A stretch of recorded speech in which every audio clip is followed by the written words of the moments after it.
de um Deus que salva.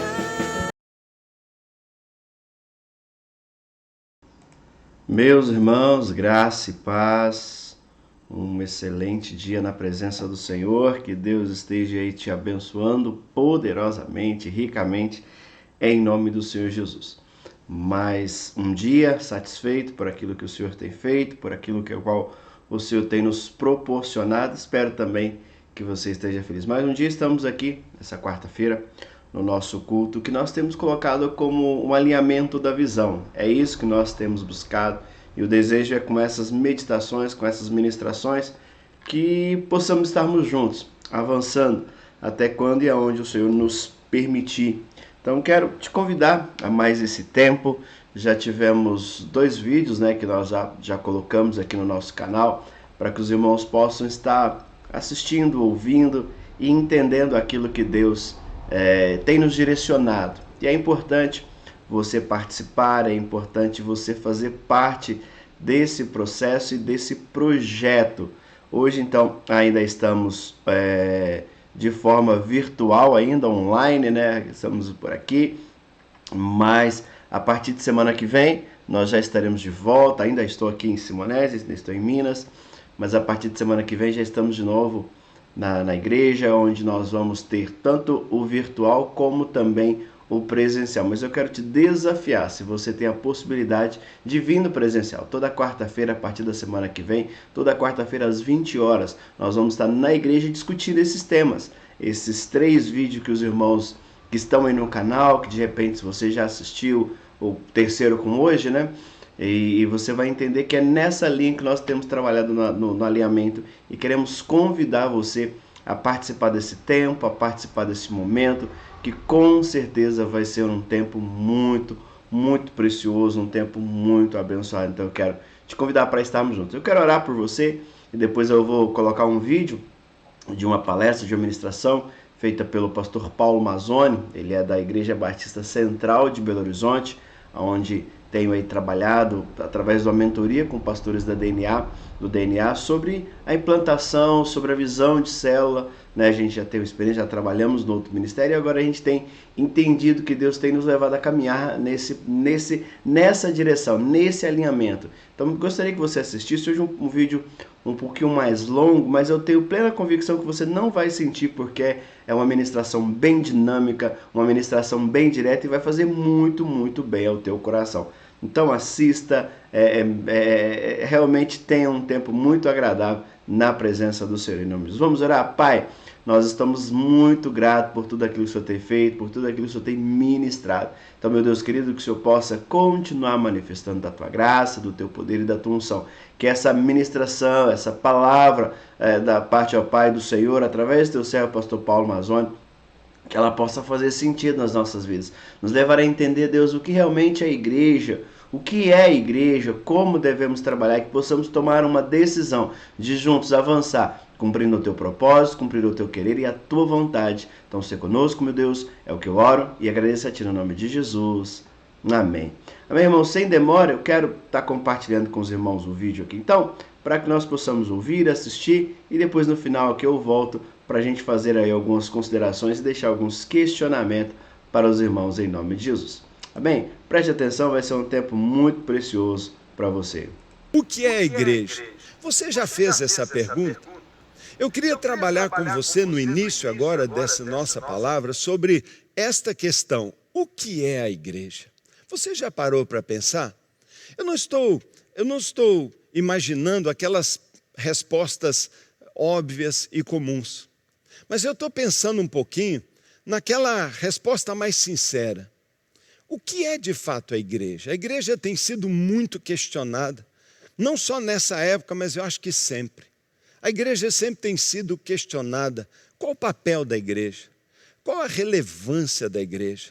Por que a igreja deveria ser considerada por toda a sociedade um presente de Deus, essencial? Por que a igreja deveria ser considerada a esperança do mundo? O que é a igreja? Sabe, eu constatei naquela época muito mal entendido pela maioria das pessoas a respeito da igreja. A primeira pergunta que a gente fez foi: a igreja é um prédio? Será que a igreja é um prédio? Claro que não, Paulo. A maioria prontamente vai responder: de jeito nenhum. A igreja não é um prédio, o prédio é o edifício, a igreja são as pessoas. É mesmo. Será que é apenas um ato falho quando a maioria das pessoas diz: vamos lá na igreja? Ah, a igreja do bairro tal, a igreja da rua tal, a igreja na avenida tal. Será que todas as vezes nós não estamos nos referindo à igreja no que diz respeito a uma localização, a um prédio? Será que ao longo de milhares de anos em que a igreja foi meio que confundida com o prédio, igreja grande significa prédio grande, igreja pequena, prédio pequeno, igreja moderna significa então que o prédio é bacana, é mais modernizado, igreja tradicional é porque ele tem uma cruz, porque ele tem aquele formato de catedral? Será que isso não ficou no subconsciente das pessoas de que igreja é prédio? E qual que é o problema da gente estar tão sempre referindo que igreja é prédio? Sabe, será que a maioria das pessoas não acaba gerando uma dicotomia geográfica dentro dela mesma? Em que quando ela está dentro do prédio, ela vai se comportar de alguma maneira, ela vai se voluntariar, ela vai servir, ela vai fazer o seu serviço cristão aqui dentro, mas quando ela bota o pé para fora, ela vai assumir, será que não, um outro tipo de vida?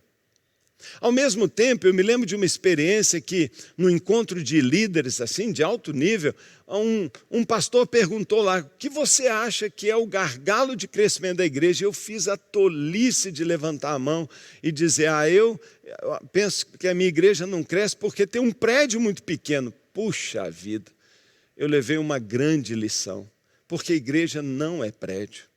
A igreja não tem nada a ver com o espaço que eu possuo, que eu me reúno, mas a maioria das pessoas tem sempre considerado isso. Segunda questão que a gente pensou é: será que a igreja é o seu pastor? Por que eu digo isso? Porque tem muito pastor que parece que tem assim, um certo sentimento de inferioridade.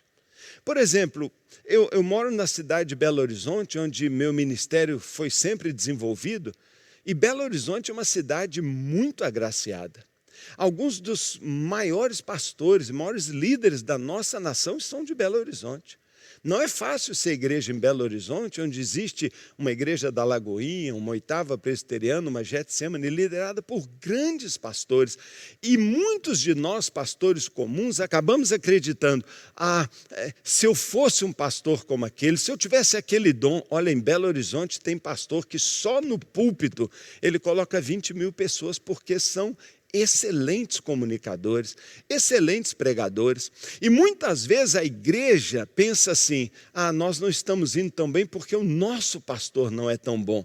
Então, a ideia de que é a igreja do pastor fulano de tal, a igreja do o grande pastor, precisamos melhorar nossa igreja? Troque o pastor. Será que lá no fundo nós não estamos com esse tipo de pensamento enraizado dentro das nossas maneiras de pensar? A próxima pergunta que nós fizemos naquela época é: será que a igreja é a sua música? Por que eu digo isso? Porque muitos pastores querem ver sua igreja cheia, querem ver sua igreja, não é, assim, reconhecida, um lugar agradável, a presença de Deus. E sabe o que muitos pensam? Convidar uma banda famosa daquele tipo que enche o prédio. Não tem nada de errado em fazer isso, mas será que isso não vai semeando na cabeça das pessoas que igreja é a sua música? Será que quando um pastor pensa em trazer uma vitalidade, uma renovação em a sua igreja, não pensa em comprar instrumentos novos, não pensa em contratar um músico assim mais famoso, um músico de sucesso e poder encher a igreja por causa de uma banda legal? Será que a igreja não está confundindo? Igreja é a sua música? A próxima questão também muito importante é: será que a igreja são as suas tradições? Nós vivemos numa pluralidade de igrejas, nós temos igrejas pentecostais e tradicionais, igrejas batistas e presbiterianas, com formas, com liturgias diferentes, com tradições diferentes, uma Assembleia de Deus, um evangelho quadrangular, e as comunidades modernas, contemporâneas, que vieram quebrando tudo, refazendo, questionando. Será que a igreja são as suas tradições? Eu digo isso porque eu tenho encontrado com pastores que dizem assim: você não sabe o que é estar debaixo desta tradição. Você não sabe como minha denominação é difícil. Sabe, nós não conseguimos ser assim como você, porque isso não cabe no nosso tipo de igreja. Será mesmo? Então, todas estas questões vão nos conduzindo a pensar: o que é a igreja? Será que a igreja é o prédio e aumentando o prédio, ou modernizando, ou reformando o prédio, eu renovo a igreja? Será que a igreja é o seu pastor e se eu trocar de pastor ou o pastor fizer um curso? Será que é isso? Será que a igreja é a música, suas bandas, sua tradição? Mais ainda, será que a igreja são os seus ministérios? Claro, nós temos uma igreja linda, cheia de ministérios, mas será que nós ainda acreditamos que o que vai mudar a nossa igreja é um novo ministério de esporte? É um trabalho com crianças diferenciados e as mamães virão e isso vai fazer nossa igreja? Você acredita mesmo que igreja é o conjunto dos seus ministérios, sabe? Durante muitos meses, por não dizer anos, essa pergunta bateu na nossa cabeça. Por quê? Porque nós tínhamos um sonho, uma visão de impactar uma cidade. Nós tínhamos uma frustração de uma igreja que parecia não conseguir cumprir a grande comissão, estagnada no seu crescimento por anos, e nós pensávamos: o que está de errado? Alguém já tinha dito para você fazer uma igreja crescer, uma igreja viver a realidade do chamado de Deus, você não tem que perguntar o que está faltando, você tem que perguntar o que está atrapalhando. Será prédio? Será ministério? Sabe, ao longo desse tempo todo, nós fomos questionando e chegamos a uma conclusão: não. A igreja não é o prédio, apesar de poder e dever ter ótimos prédios, melhores que você puder. Não é música, não é pastor, não é a tradição, não. Ora, não? Então, o que é a igreja? O que é a igreja? Eu gostaria que você assistisse a esse vídeo e descobrisse junto conosco o que é a igreja.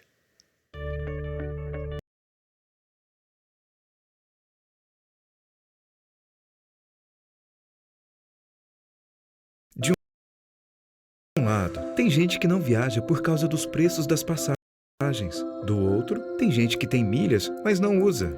E aqui tem gente que resolve isso em 123. 123 Milhas. Uma plataforma inovadora para você comprar passagens com até 50% de desconto, usando milhas que seriam...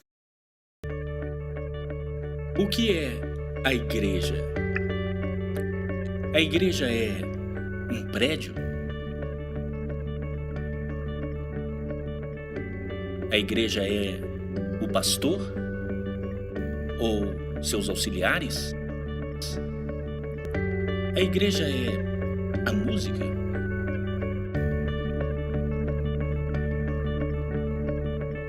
A tradição?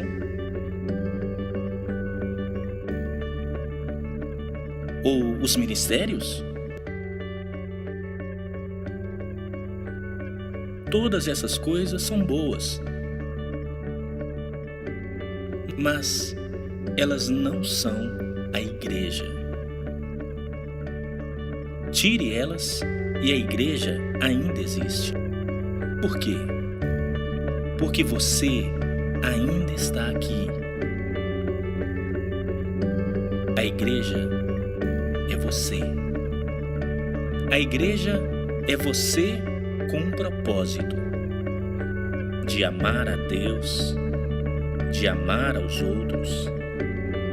A igreja é você com uma missão de ligar o que não está ligado a Cristo e juntos crescer em total devoção a Ele. A igreja é você com um plano de estar ligado a Deus, servindo, liderando uma célula na comunidade, usando seus dons e paixões, e transmitindo a sua fé àqueles que não conhecem a Cristo. Quando você e eu vivemos dessa forma,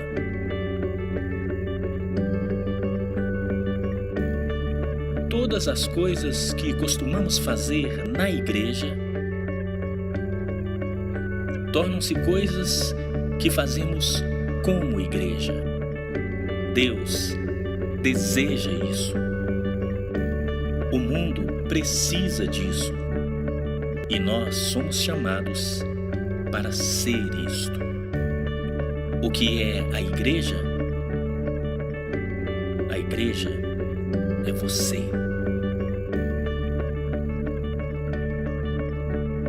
Você viu que interessante? Qual a conclusão que a gente chega? Pode parecer para você, eu sei disso. Para mim, foi uma revolução. Foi quase que uma revelação de Deus. Sabe, quando nós chegamos à conclusão que, a despeito de todas essas questões assim mais tecnocráticas, ligadas a prédio, organização, gestão, modelo, liderança, mas que de fato a igreja são as pessoas, o nosso olhar mudou. A partir do dia que nós chegamos à conclusão que eu sou a igreja, e você é a igreja, e você é a igreja, e as pessoas são a igreja, nossos olhos se voltaram do prédio, da banda, da estrutura, para as pessoas. E como pastor, eu comecei a olhar para as pessoas e pensar, meu Deus, então a igreja sou eu, a igreja somos nós. A igreja somos nós, mas nós o quê? Com um propósito, nós com uma missão bem clara e todos nós dominando, sabendo e conhecendo um plano simples para ser igreja no nosso contexto, na nossa cultura, no nosso chamado que Deus nos deu. A igreja somos nós desde que a gente entenda que tem um propósito. Frequentador não é igreja, frequentador é um cliente de um serviço religioso, mas não é igreja se ele não abraçar uma vida com propósito. Não é uma pessoa que não tem uma missão, vai para onde? Qual a razão de nós estarmos aqui domingo após domingo? Porque eu vou fazer uma escola bíblica, porque eu vou estudar a Bíblia, fazer um curso, se eu nunca vou poder usar? A igreja somos nós, com um propósito, com uma missão e com um plano simples. Isso mudou radicalmente. Por que mudou radicalmente? Porque fez com que o nosso olhar se voltasse para as pessoas e a gente começasse naquela época a perguntar o que está faltando para que então esta igreja se levante para cumprir aquele papel que Deus a estabeleceu para cumprir. Falta o propósito, falta clareza na missão, falta um plano. E talvez esta igreja não estivesse vivendo aquilo que ela deveria viver, porque nunca pastor colocou um plano na mão dela. Sabe, eu me lembro ainda quando garoto, adolescente na minha igreja, do meu pastor tão querido, entregar para nós folhetos na saída, não é? Folhetos evangelísticos que dizem, olha, durante essa semana entrega esse folheto. Eu queria entregar esse folheto, eu queria ganhar pessoas para Jesus, mas só no domingo seguinte que eu ia me lembrar. Por quê? Porque a igreja se reunia no prédio, no domingo, e parece que quando eu saía lá para fora, parece que dava um branco, eu não sou mais igreja.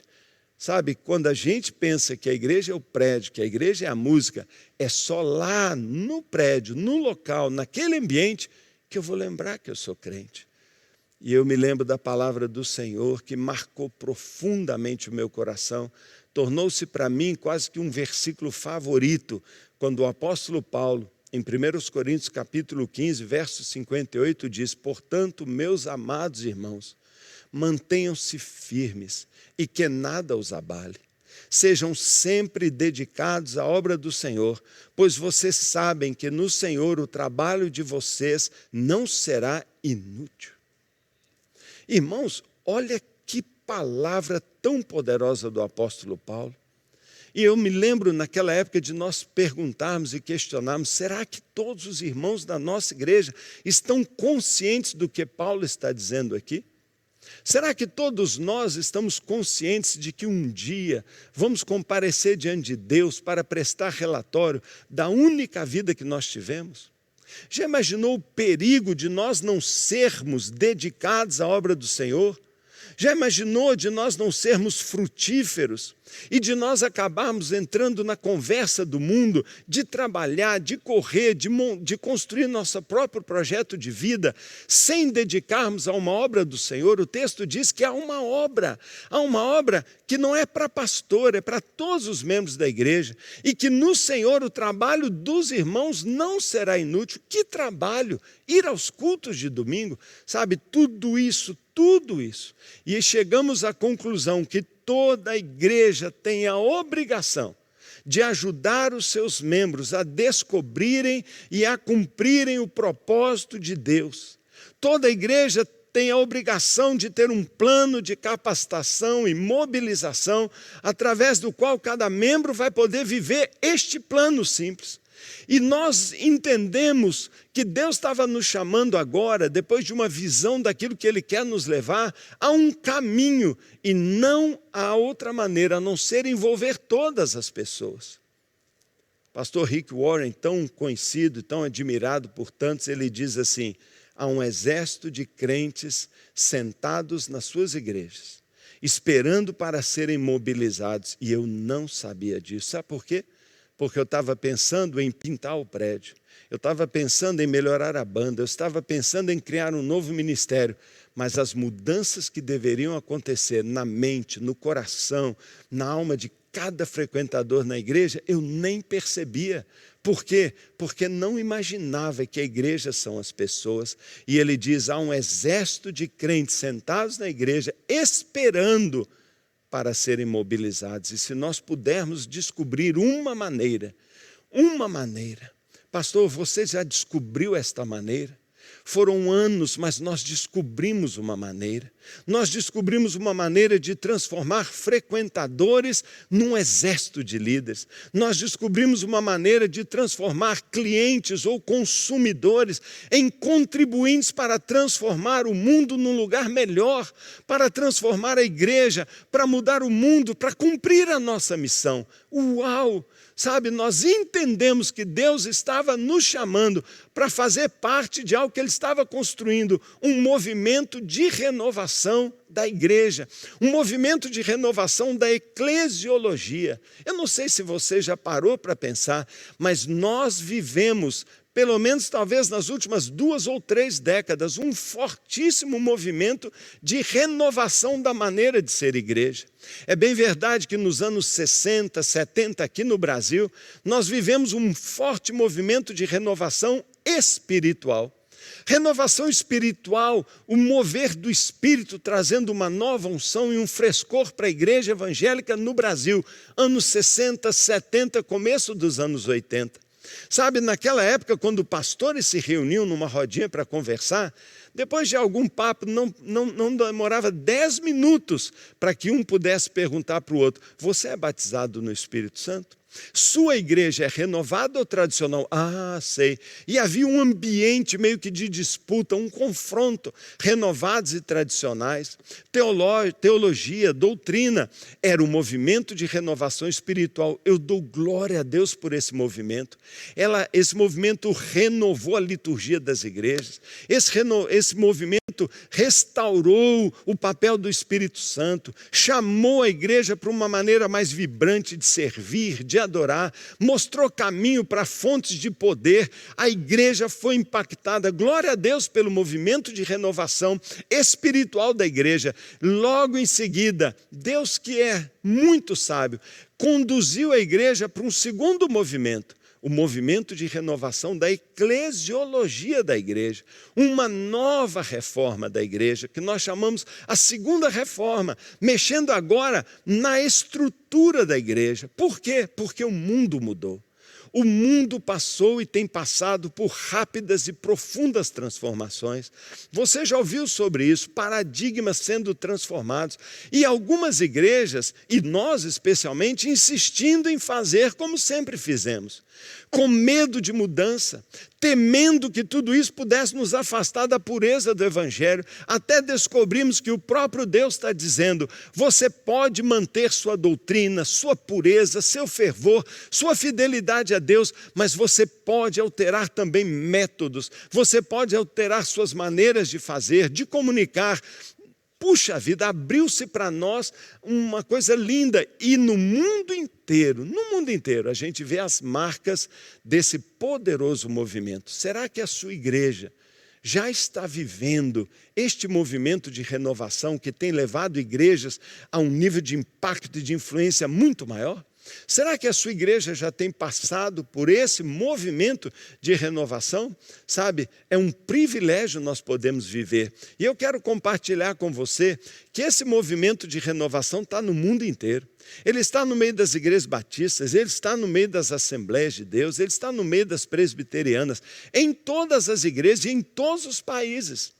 Nós poderíamos aqui gastar muito tempo falando das características, das mudanças na liderança e modelo de liderança. Nós poderíamos falar da forma de usar comunicação. O uso da comunicação, meu Deus, com as novas tecnologias, tem aberto uma gama enorme de oportunidades, de ensino à distância, de tantas ferramentas de comunicação.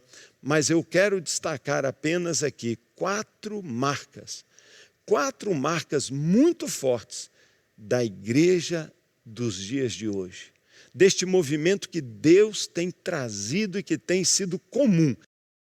4 marcas comuns em todos os países, em todos os lugares. E como eu tenho viajado, como eu tenho olhado e observado, e eu vejo em todas as igrejas. E eu queria dizer para você que a primeira principal marca desse movimento de renovação da igreja é o que nós chamamos de um retorno à grande bandeira do sacerdócio universal dos crentes.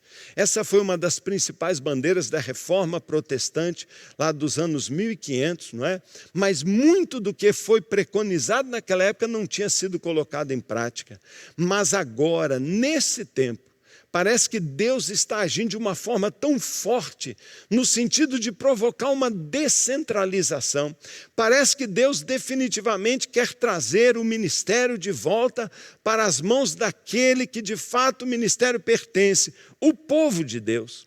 Ministério não é uma exclusividade de uma elite espiritual, mas o ministério é de todos os crentes. Foi por isso que Lutero arriscou-se tanto, por isso os reformadores lutaram tanto, para dizer que não precisa ter um sacerdote consagrado, para que as pessoas tenham acesso e para que as pessoas possam servir a Deus e realizar o chamado de Deus para as suas vidas.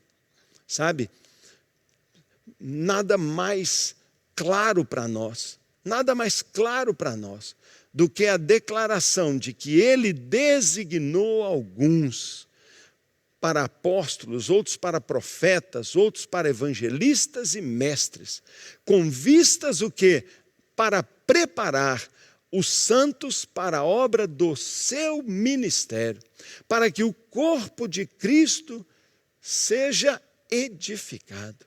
Será que todos na nossa igreja estão bem conscientes, como eu já disse, de que essa é a única vida que eles terão? Será que eles estão conscientes de que um dia estarão diante do trono de Deus para prestar conta dos talentos, do ministério que Deus entregou para cada pessoa? Por quê? Porque os dons foram derramados sobre todas as pessoas. Todos foram capacitados e chamados por Deus para realizar uma obra. Mas Deus colocou na igreja pastores, mestres, evangelistas. Para quê? Para evangelizarem. Deus colocou mestres para ensinarem, Deus colocou na igreja pastores para pastorearem também, mas principalmente para treinar pessoas que têm esses dons para realizarem o seu ministério e edificarem a igreja. E edificarem a igreja e conquistarem almas para Jesus. Porque uma igreja unida pelos seus ministérios, quando os 5 ministérios existem e quando os pastores estão preparando pastores com P minúsculo, como gosta de dizer o pastor Abe Uber, pastores que têm o ministério pastoral, o ministério de ensino.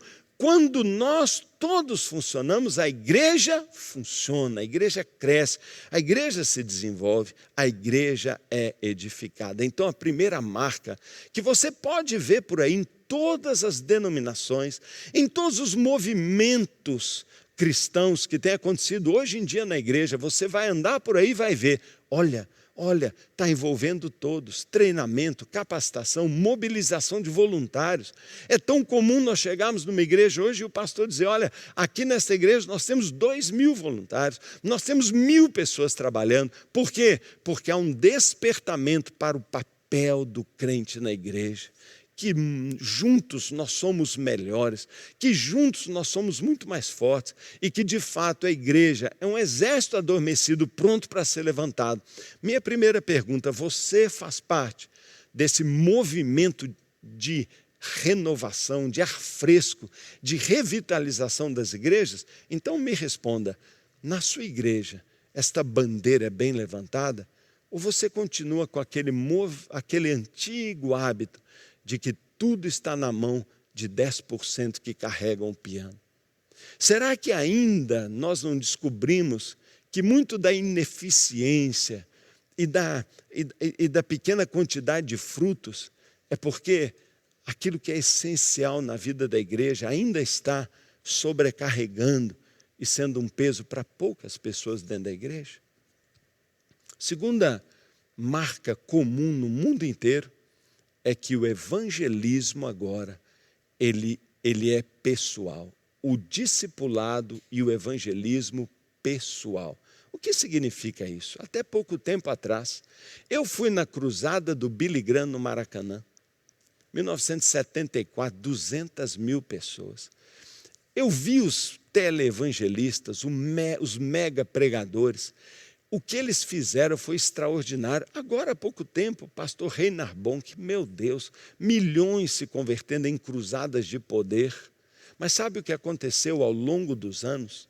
O diabo contra-atacou de forma muito eficiente. Sabe, ele colocou a mídia que está nas suas mãos para envenenar a mentalidade da sociedade contra a igreja. Como ele fez isso? Ele começou a fazer isso através, dos escândalos, através de jogar assim para todo mundo ver na mídia e transformar em grandes noticiários e escândalos as falhas dos líderes religiosos. Começou com a Igreja Católica. Nós todos sabemos das notícias a respeito de problemas ligados à pedofilia, problemas ligados a comportamento dos sacerdotes. Claro, uma exceção, uma minoria, a maioria dos padres são excelentes, a maioria está fazendo um trabalho excelente que a gente parabeniza. Mas a mídia soube usar muito bem o escândalo em algumas nações, em algumas vertentes, não é? Para quê? Para que na mentalidade das pessoas criasse assim, um pensamento lá enraizado: todo padre é pedófilo. E às vezes nós evangélicos falamos, os padres não tomaram cuidado, mas talvez muito pior foi o que aconteceu depois de décadas e décadas de notícias sobre escândalos financeiros envolvendo mega evangelistas e mega pastores e ligados aí talvez a uma falta de prestação de contas, enriquecimento de pastores. Sabe o que está na mentalidade da maioria das pessoas a respeito de nós pastores? Todo pastor é ladrão. Todo padre é pedófilo e todo pastor é ladrão. Você é ladrão? Eu não sou ladrão. Eu conheço milhares de pastores, nunca encontrei um pastor ladrão. Eu vejo ao contrário, pastores pegando na sua despensa o pouco que tem, distribuindo com sua congregação.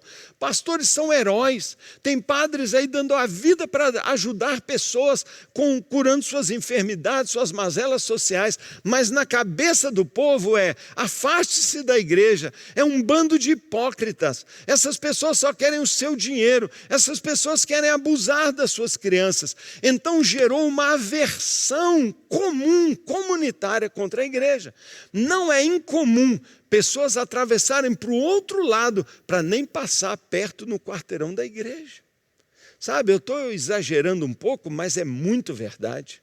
Quantas vezes eu ouvi marido dizendo assim para a esposa, e a esposa contando para nós, eu não quero minha esposa indo em igreja dar dízimo para pastor. Sabe, tudo isso gerou o quê? Parece que uma parede invisível na frente das igrejas, e parece que na consciência das pessoas tem um alerta, alerta, alerta, perigo, igreja, não entre, igreja. Sabe, Ainda tem igreja hoje fazendo da sua estratégia principal de evangelização domingo à noite o culto com apelo. Irmão, é fantástico fazer isso, mas será que você não está entendendo que não funciona mais? Será que você não entende que não funciona mais? Teve uma época que eu participei de uma igreja lá no Rio de Janeiro, em Copacabana, fazendo uma campanha. Cristo quer morar em Copacabana. Investimos milhares de reais, trabalhamos nas praias, fizemos um impacto naquele bairro, um dos mais populosos do mundo. E sabe ao final que fruto aquilo gerou? Uma mobilização mega. 2 meses depois nós tínhamos 3 pessoas na igreja. Por quê? Porque as pessoas falam, tá. Eu acho que não existe mais desculpa que os amigos possam dar para nós. Eu não posso ir, minha mãe está doente. Eu não posso ir, minha mãe morreu. Aí passa um mês depois, minha mãe morreu, mas morreu de novo? Não. A pessoa nem lembra de tanta desculpa que as pessoas têm que dar quando a gente fica convidando para vir no prédio. Sabe, evangelismo e discipulado agora é pessoal. Eu gosto de citar esse exemplo, é muito simples. Mas você quer comprar um carro, não tem dinheiro para comprar um carro. Porque os carros novos custam muito caro, você vai comprar um carro usado e você vai numa daquelas grandes agências de carros usados e você olha, mas você tem medo de comprar. Por quê? Porque você não conhece a procedência do carro. Mas segunda-feira você chega no seu emprego e o seu colega é um amigo seu, um colega chegado, e você chega e olha o computador, ele está olhando lá anúncios de carro, e você fala, você está olhando o carro? Eu também estou olhando. Eu vou trocar meu carro. Aliás, olha o que eu vou comprar, 0 quilômetro. Mas e o seu usado? Esse eu vou vender. Você já vendeu? Não, eu vou anunciar agora. Você está falando daquele carro super bem cuidado, sempre com boa revisão, que você tem tanto capricho. É esse mesmo, eu estou vendendo. Eu compro. Você compra? Eu compro. Por que você compra? Porque é seu. Eu pergunto, o carro está bom? Está ótimo. E sabe, o negócio é fechado em um instante. Por quê? Porque você não está numa loja pública que você não conhece. Você não entende que muita gente que é convidado para uma igreja não conhece aquele pastor, não sabe que coisa esquisita é essa, que música que esse pessoal... E eles têm assim uma resistência. Mas quando é um amigo, diz, eu estou vendendo meu carro, pode levar no mecânico. Não precisa nem olhar, eu confio em você. Por quê? Você conhece, você confia.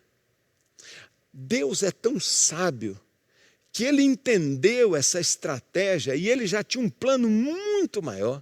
O evangelismo pessoal, espalhar os seus filhos como testemunhas nas escolas, nos shoppings, nas faculdades, nos locais de trabalho, nas academias, porque todo lugar é lugar e toda hora é hora de falar de Jesus.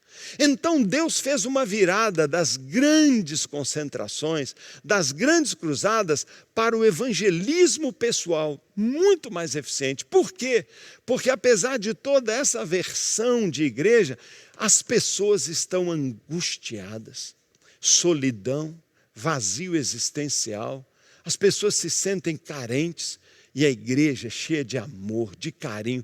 E as pessoas, então, são alcançadas por um amigo que os leva para a sua casa, para conhecer outros amigos e experimentar daquilo que Deus está fazendo. Evangelismo pessoal. Impressionante o que Deus está fazendo. Agora eu pergunto, a sua principal estratégia de evangelismo é o evangelismo pessoal, que nós chamamos de evangelismo de relacionamentos? Evangelismo por amizade, é amigo ganhando amigo, é parente ganhando parente, vizinho ganhando vizinho, aproveitando as pontes de relacionamento para compartilhar a razão da sua felicidade, a razão da sua segurança, a razão que a sua família é tão bonita e que Deus restaurou tanto a sua vida. Vá aos seus e conta o que Deus tem feito. Foi o que Jesus falou para aquele gadareno, antes o endemoniado, mas agora uma testemunha ambulante. Deus tem feito algo assim. E a minha pergunta é, na sua igreja, o evangelismo é basicamente pessoal? Se é, você está no meio de um movimento de renovação. Se não, desculpe, mas você faz parte do velho estilo de igreja e a tendência é que você vai sofrer muito aí para frente. Por quê? Porque Deus está mudando, o mundo está mudando. Terceira marca são os pequenos grupos. pequenos grupos. Meu Deus, que coisa incrível! Em todas as denominações, em todos os modelos e tipos de igreja, todos estão trabalhando com pequenos grupos. Você vai numa igreja pentecostal, tem todo aquele culto e pequenos grupos. Você vai em igrejas com propósitos, pequenos grupos. Rede ministerial, pequenos grupos. Igrejas com pequenos grupos. Deus está fazendo algo incrível. E junto com os pequenos grupos, uma descentralização incrível. Por quê? Porque aquele modelo de pastor faz tudo.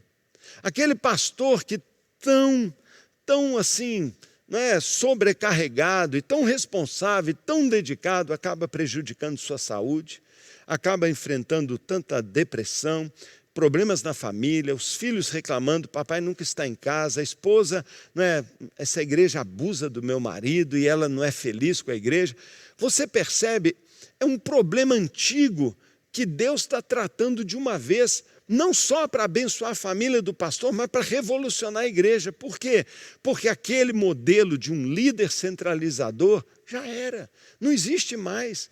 Deus está trazendo uma nova maneira, as igrejas trabalhando com colegiados, com grupos e principalmente com a formação de liderança.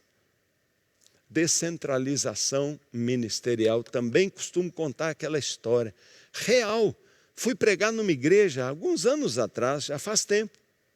Amigo meu, pastor, me convidou para pregar na sua igreja e eu fui. Quando nós chegamos e fiquei lá no gabinete dele conversando, chegou a hora do culto. Então ele falou, pastor, vamos passar aqui por trás, e nós já entramos lá no púlpito, fomos ali por um corredor.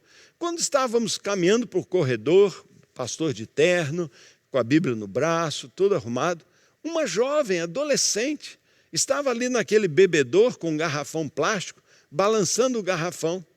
E aí ela viu o pastor vindo e falou assim, pastor, não tem água aqui. O pastor, sabe o que ele fez, irmãos?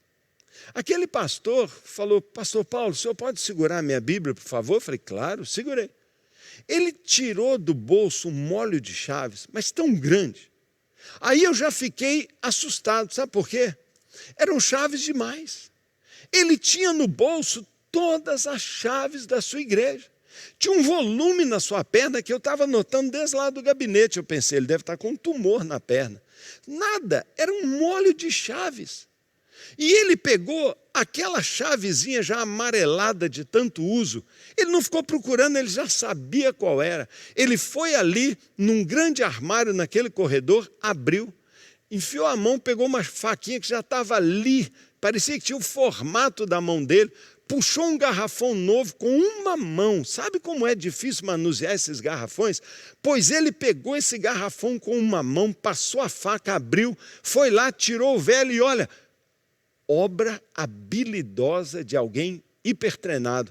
O ministério de trocar a garrafa de água é do pastor. Você já imaginou que tem pastor bonzinho, humilde, servo a esse ponto, que ele é capaz de parar para trocar a água da igreja? Sabe, eu acho isso um gesto muito lindo, mas quando acabou o culto, eu chamei ele para a gente bater o papo, falei, pastor, você está agindo errado. Você não acha que tem alguém na sua igreja que amaria ter essa chave? E amaria receber essa faquinha da sua mão e ser o encarregado da água da igreja? Por que um pastor tem que fazer tudo? Irmãos, Deus está mudando a igreja. E eu pergunto para você, com essas marcas, você faz parte de uma igreja, desse movimento, de uma igreja renovada? Ou você ainda está vivendo a realidade de tradições antigas? Pensa nisso, por favor. A verdade, querido, é que nós estamos ainda guardando no meio da nossa igreja heranças muito negativas do nosso passado religioso. Um passado nem sempre saudável, um passado nem sempre bonito da igreja, mas que nós estamos nos agarrando a algumas tradições. Talvez a pior dela, que está impregnando a nossa igreja, é essa ideia de que ministério é exclusividade de pastores e obreiros profissionais. Sabe, eu acho muito legal que um pastor estude, que ele faça doutorado. Quanto mais estudar, melhor. Mas cuidado, porque nós podemos, sem notar, com a nossa impostação de voz, com o nosso terno esplêndido, com a vaga do nosso carro, que o nosso motorista tem luva branca e bandeirinha na frente, com aquela placa maravilhosa, ministério, não sei o quê, nós podemos estar alimentando um dos maiores perigos à vitalidade, à saúde, ao crescimento da igreja, o clericalismo. Aquela ideia de que ministério é só de profissional. Isso é lindo, é bacana, o pastor vive a aventura, ele prega, mas meu Deus do céu, você lembra aquele tempo que na saída do culto o pastor ficava na porta para apertar a mão de cada um? Irmão, isso não existe mais, apesar de ser uma ideia de muito carinho, mas todo mundo se abraça. Não é pastor só que pode abençoar, um abençoa o outro. Isso é que gera vida na igreja. A figura que a gente ilustra aqui nessa palestra mostra um crente pequenininho diante de um gigante, o seu pastor. Você acha legal? Talvez para o pastor seja legal. Eu sou o super pastor. Mas a verdade é que a maioria dos membros vai se inferiorizando, vai desacreditando, vai se tornando tímido, uma humildade destruidora, dizendo, eu não. E é a coisa mais comum final de ano, quando a gente precisa de líderes, a gente tem que sair implorando alguém que assuma o ministério tal. Você lembra dessa época? E aquele que diz assim para você, não pastor, eu aceito sim, eu posso ajudar, eu só não quero liderar. Por quê? Por que será que alguém cujo fundamento bíblico, cujo um dos valores essenciais da Bíblia afirma, você é um ministro, todos são ministros, por que ele não quer trabalhar? Por quê? Sabe, irmãos, foi pensando tudo isso e juntando tudo isso que um dia orando a Deus. Mas, irmãos, eu orava tanto com todas essas questões na minha cabeça. A igreja não é prédio, a igreja, eu preciso fazer as pessoas e esse movimento de renovação, um dia orando, Deus falou comigo, levanta os olhos. Eu levantei e aqui na minha frente, porque eu tinha anotado todas as características mais importantes de igreja, estava lá, igreja de pequenos grupos, igreja em células. E Deus falou comigo, é isso que você vai fazer. Sabe, irmãos, a partir do ano de 1999, Deus botou convicção no meu coração. Você vai transicionar a sua igreja para uma igreja em célula. Como eu falei, quando nós falamos da visão, se aquela igreja não servia, eu precisava urgentemente de uma igreja onde tudo isso pudesse ser verdade. O modelo de uma igreja em células é o retorno aos mesmos princípios que levaram a igreja primitiva de Atos 2 a transformar o mundo. E o que a igreja de Atos 2 vivia? Duas grandes verdades. Primeira, cada crente naquela igreja era um ministro chamado e capacitado por Deus. Quando o Espírito Santo veio em Pentecoste, veio sobre todos. E Atos 2 diz que todos iam de casa em casa, todos estavam no templo, que eles tomavam suas refeições, em todos havia alegria, em todos havia testemunho, e Deus, o quê? Acrescentava à igreja. Cada crente um ministro, mas também cada casa, uma igreja em potencial, uma mini igreja, onde nós nos reunimos no domingo numa grande celebração festiva, alegre, com uma pregação de um pastor ungido, uma pregação encorajadora, uma pregação que define os valores, uma pregação que define os caminhos, uma pregação bíblica, uma pregação edificante, mas durante a semana, em pequenos grupos, relacionamento, convivência, convidar amigos que não vêm para o grande prédio, mas vão na casa do melhor amigo, tomar um café, comer uma pizza e conversar a respeito da palavra, aprender a orar, ser acolhido com amor, ser bem recebido, conhecer Jesus, ser edificado, discipulado, batizado.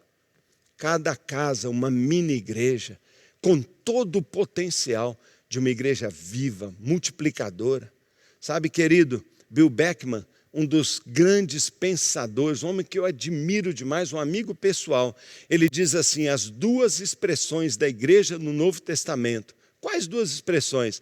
Essas que eu falei, a igreja no templo, celebração, e a igreja de casa em casa. Não é uma questão de cultura ou de conveniência, não é porque é legal, não é porque está na moda, mas são expressões da própria natureza de Deus, que é transcendente e que é imanente.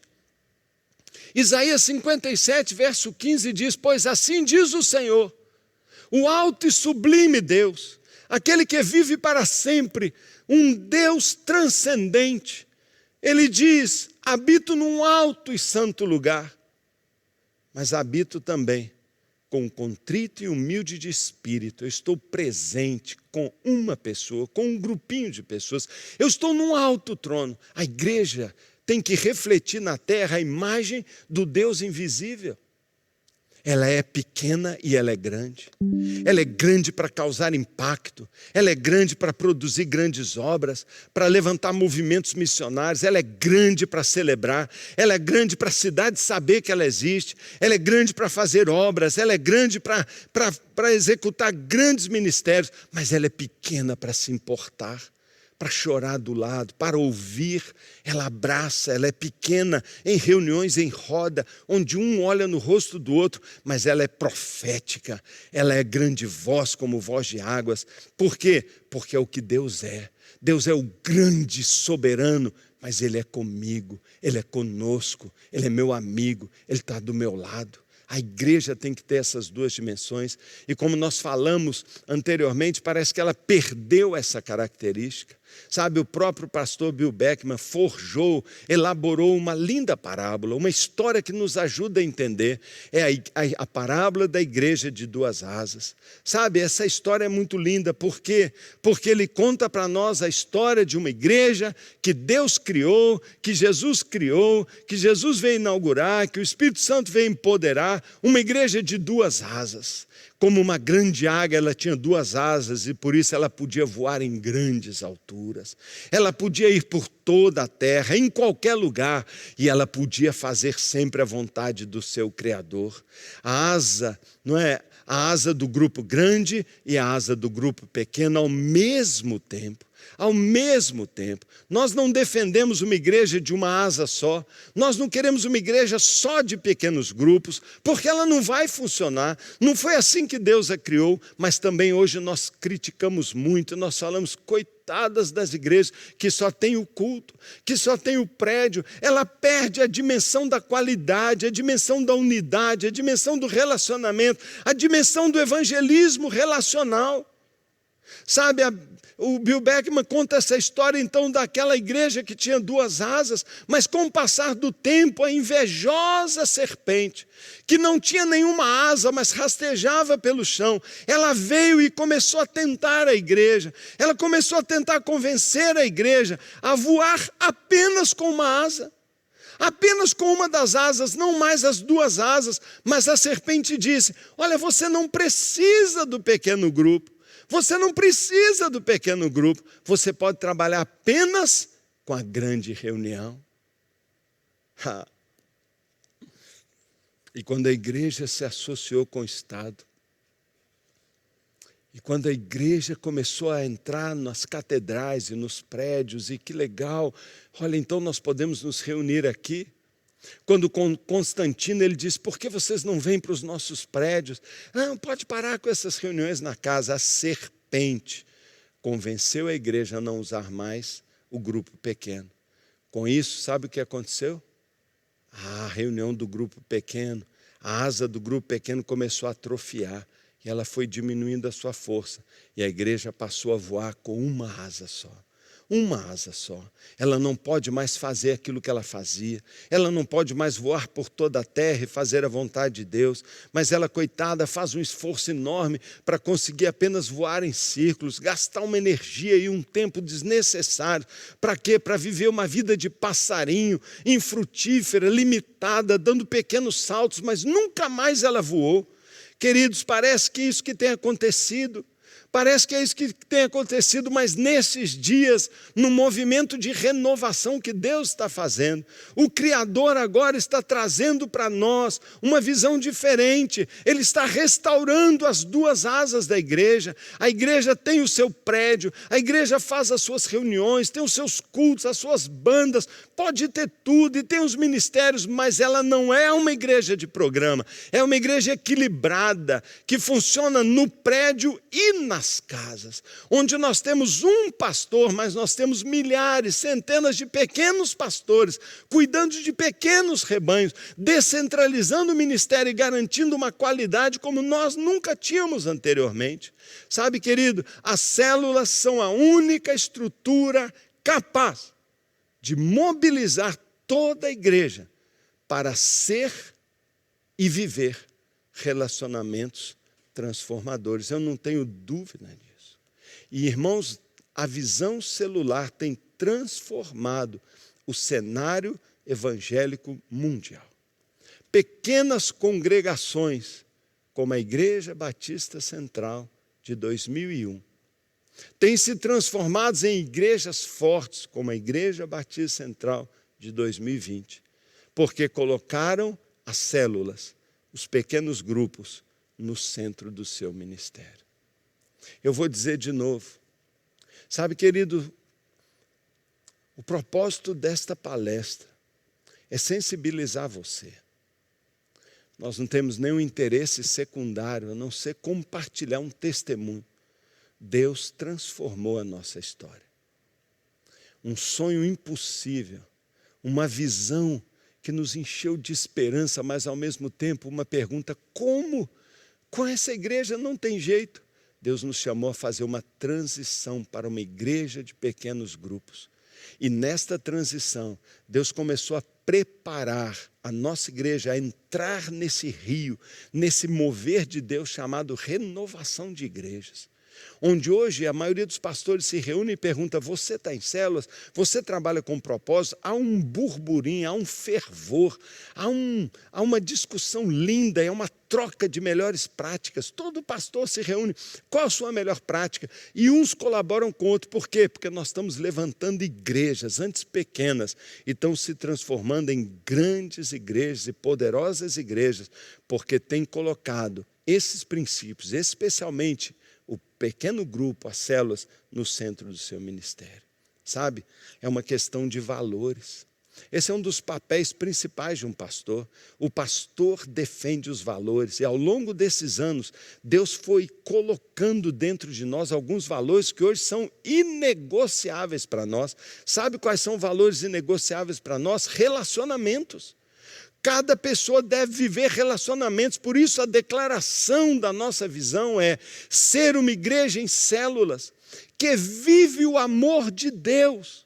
Deus é amor, Ele deu sua vida por nós, devemos dar a nossa vida aos nossos irmãos. O que Deus espera de ti? Ame a Deus de todo o seu coração, sua força, você sabe, mas ame o seu próximo também. Relacionamentos significativos, uma família, membros de uma família. Célula como estilo de vida, são meus amigos. No meu aniversário eu chamo minha célula, eu vou para o cinema com a minha célula, eu vou sexta-feira à noite sair, comer pizza com a minha célula. Meu estilo de vida, grupos repletos de amor que alcançam o mundo por amizade. Evangelismos por relacionamento. Por quê? Porque isso é o coração de uma igreja em célula. É a forma mais natural e mais eficaz da gente evangelizar, por meio de amizades, de amor e de cuidado. E eu poderia agora ficar aqui horas contando testemunhos e testemunhos de pessoas que hoje estão no nosso meio, porque um amigo alcançou, porque uma situação dramática fez alguém da igreja aproximar para servir. Por quê? Porque é uma igreja que se baseia em relacionamentos. Quando nós entramos num prédio cheio, lotado, e sentamos num banco, o máximo que a gente tem de visão é a nuca de uma pessoa. Você já pensou nisso? Será que uma igreja, a única coisa que ela tem para oferecer é um palco lá na frente e uma nuca virada de costa para mim? Pois quando nós entramos no pequeno grupo, nós nos assentamos numa roda. Quando nós assentamos num pequeno grupo, nós damos as mãos. Nós terminamos orando de pé. Todo dia na minha célula, a gente dá as mãos, a gente se abraça, a gente chora e ora. Meu Deus, quando termina a minha célula terça-feira, eu estou esperando a próxima terça-feira para encontrar meus amigos. Meus amigos. Evangelismo por relacionamento. Discípulos que fazem discípulos e cumprem a grande comissão, naturalmente, naturalmente.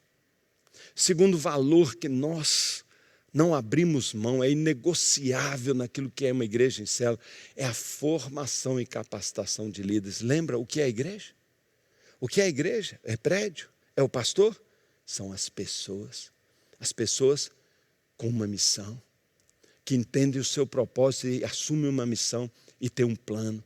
Eles são treinados. Sabe, aquele meu pastor colocava um folheto no meu bolso e falava, durante essa semana, fala, eu queria, mas eu não sabia como. Hoje eu sinto a responsabilidade de treinar e dizer, é fácil, vem fazer comigo, faça como eu faço e depois ele vai fazer. Por quê? Porque célula é oportunidade de ministério para todos. É lá no ambiente da célula. Claro que a gente tem escola também, lógico, temos uma escola maravilhosa, mas na prática é ali que nós aprendemos com o líder como a gente ser também um futuro líder da igreja. E é também um terceiro valor inegociável, a multiplicação das nossas células. Por quê? Porque Deus nos encheu de compaixão. Porque as multidões estão perdidas, exaustas e aflitas. Elas são como ovelhas sem pastor, o lobo vai comê-las. Então, por causa de compaixão e uma visão do coração redentor de Deus, isso nos impulsiona a querer mais, a querer mais.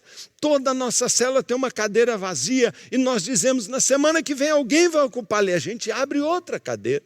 A gente abre outra cadeira. Meu Deus, a multiplicação é um milagre. A multiplicação é um milagre. Você já pensou nisso? Você já pensou que Jesus pegou 5 pães e 2 peixes e alimentou milhares de pessoas? Ele multiplicou pão, um milagre. Você sabia que a maior fome do homem hoje é fome de Deus? É o vazio espiritual. E eles são chamados as nossas células, movidos por compaixão. Sempre que uma igreja for batizada em compaixão, e o púlpito ensinar o amor ao perdido e praticar isso como seu próprio estilo de vida, essa igreja vai ganhar almas para Jesus. Multiplicação é um milagre e acontece por causa da compaixão. E eu ainda quero destacar o 4º valor inegociável, é a palavra todos. Se a sua igreja já é tão bacana, e faz tantas coisas lindas, com 20% realmente trabalhando, já imaginou se passasse para 30% ou 40%? Já imaginou se todos participassem? Não era essa a marca da igreja primitiva? A igreja primitiva não tinha essa característica, pois nós também. Todos se envolvem, todos ministram uns aos outros. As pessoas aprendem melhor quando praticam do que quando escutam. A participação de todos, por quê? Porque a célula é um lugar de todos participarem. Não é uma classe de escola bíblica, não é uma pregação de um grande pregador, nada disso, nós não queremos isso.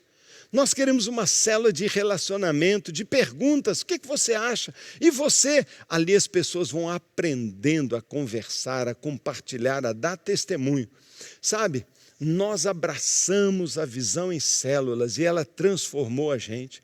Passados alguns anos, eu olho a igreja que a gente foi, dou graças a Deus, obrigado pela Central, que foi uma igreja que tinha raiz e que foi capaz, com sua sólida fundação, de edificar uma grande igreja hoje. Mas eu dou mais graças a Deus ainda, porque aquela igreja que não estava preparada, hoje está mais do que nunca preparada.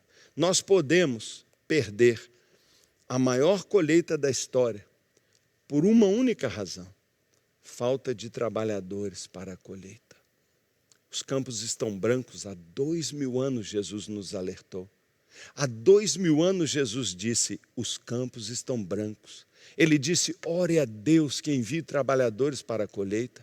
Nós podemos hoje perder o campo pronto, porque as nossas igrejas acham que tudo que elas devem fazer é ir no culto aos domingos. Nós temos que transformar cada membro da nossa igreja num trabalhador da colheita. Pastor Joel Kominski, grande escritor, tudo que esse homem escreveu você pode ler porque é bom. É um dos gurus do movimento celular. Né? Vai entrar, já entrou para a história, um amigo desta igreja, ele diz assim, não é porque igrejas têm células que elas fazem a colheita. Hã? Ô Joel, você está jogando contra a visão? Então a célula não é um segredo mágico? Não é, e eu concordo com ele. Por isso eu ponho a sua declaração aqui. Não é porque elas têm célula, é porque elas têm trabalhadores. Eu faço a colheita porque cada membro se enxerga como um trabalhador. Então, olha o que ele diz, igrejas que não têm nenhum plano para formar líderes, planejam por omissão perder a colheita. Igrejas que não têm nenhum plano, estão escolhendo perder a colheita. Você tem um plano? Você tem aí, pode me mostrar o seu plano de formação? Nós temos. Nós temos uma escola de líderes, nós temos um processo prático dentro da célula. Queremos compartilhar isso com você. No DNA 2 nós vamos abrir isso para você completamente. Mas o que revolucionou a nossa igreja foi essa verdade de que nosso papel principal como pastores não é pregar. O nosso papel principal não é visitar, não é organizar a igreja, fazer a gestão financeira. Devemos nos envolver com isso, mas a maior parte do nosso tempo deveria ser investida em nós trabalharmos no treinamento e na transformação dos nossos membros em líderes. Se você tem 50 membros, já imaginou se você abrisse uma escola e cuidasse, e discipulasse e treinasse 10 desses membros? Já imaginou se você tivesse 10 ajudantes? Foi isso que aconteceu. Eu comecei os primeiros anos dando escola. Abri uma primeira escola com 45 alunos. Dos 80 da igreja que eu convidei, 45 vieram. E nós ficamos 4 meses, toda semana juntos. E Deus mudou esta igreja a partir daquelas primeiras 15 células que nós abrimos. Você pode fazer a mesma coisa. Por quê? Porque nós podemos ajudar você a montar um plano de treinamento e formação de líderes. Sabe, quase concluindo, eu quero dizer para você, então vamos ver se você entendeu. Olha essa pergunta. Qual é então o fator que gera o máximo impacto numa igreja? Vamos ver se você entendeu.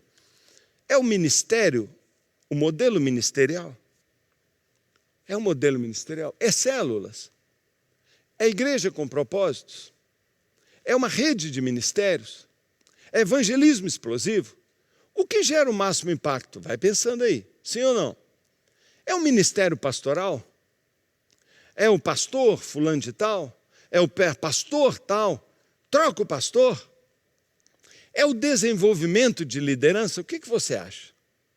O que você deveria se envolver prioritariamente para gerar o máximo impacto e a maior transformação na sua igreja? Você vai mudar o modelo ministerial da sua igreja?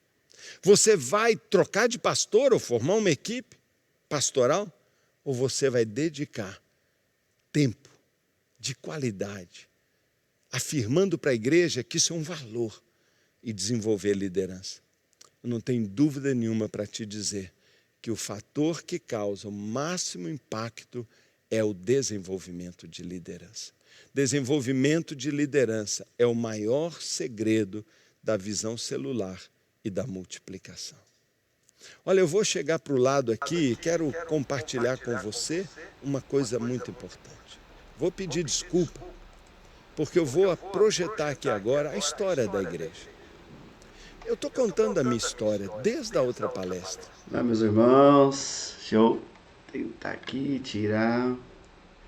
Espero que esse tempo possa ter sido um tempo Como Deus muito me agradável de uma pessoa tímida, através de desta um pastor inseguro, ministração uma igreja pequena. com o pastor Paulo Mazzoni, e que possa ter de alguma forma mexido com o seu coração, mexido com a sua vida, de tudo aquilo a qual nós temos sonhado, né? Eu creio que como igreja, acho que um dos problemas às vezes que nós temos é o fato de às vezes não sonharmos não olharmos para o futuro e a gente parece que fica um pouco estagnado em relação a toda essa questão que vai acontecendo nas nossas vidas, que vai gerando nas nossas vidas a cada momento e a cada dia.